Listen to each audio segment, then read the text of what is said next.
छत्रपती शिवाजी महाराजांच्या किल्ल्यांना युनेस्कोचा जागतिक वारसा दर्जा मिळावा यासाठी महाराष्ट्राचं शिष्टमंडळ सध्या पॅरिसला रवाना झालंय। सांस्कृतिक कार्यमंत्री ॲडव्होकेट आशिष शेलार यांच्या नेतृत्वात हे शिष्टमंडळ सध्या रवाना झालंय। शिवरायांच्या 12 किल्ल्यांना युनेस्कोचा जागतिक वारसा दर्जा मिळावा असा प्रस्ताव सादर करण्यात आलाय आणि या किल्ल्यांमध्ये रायगड, प्रतापगड, पन्हाळा, शिवनेरीसह इतर किल्ल्यांचा समावेश आहे। या संदर्भात अधिकची माहिती जाणून घेऊयात। आमचे प्रतिनिधी सुशांत सावंत सध्या आपल्या सोबत आहेत।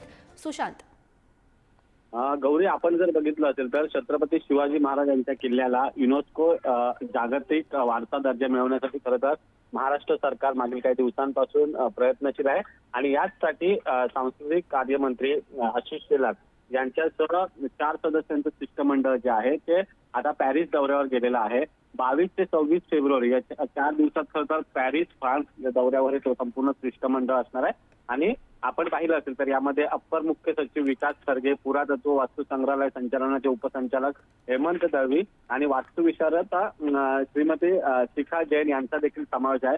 या किल्ल्यांमध्ये जर आपण बघितलं असेल तर रायगड, राजगड, प्रतापगड, पन्हाळा, शिवनेरी, लोहगड, साल्हेर, सिंधुदुर्ग, सुवर्णदुर्ग, विजयदुर्ग, खांदेरी किल्ला आणि तामिळनाडूतील जिंजी किल्ला यांचा समावेश आहे।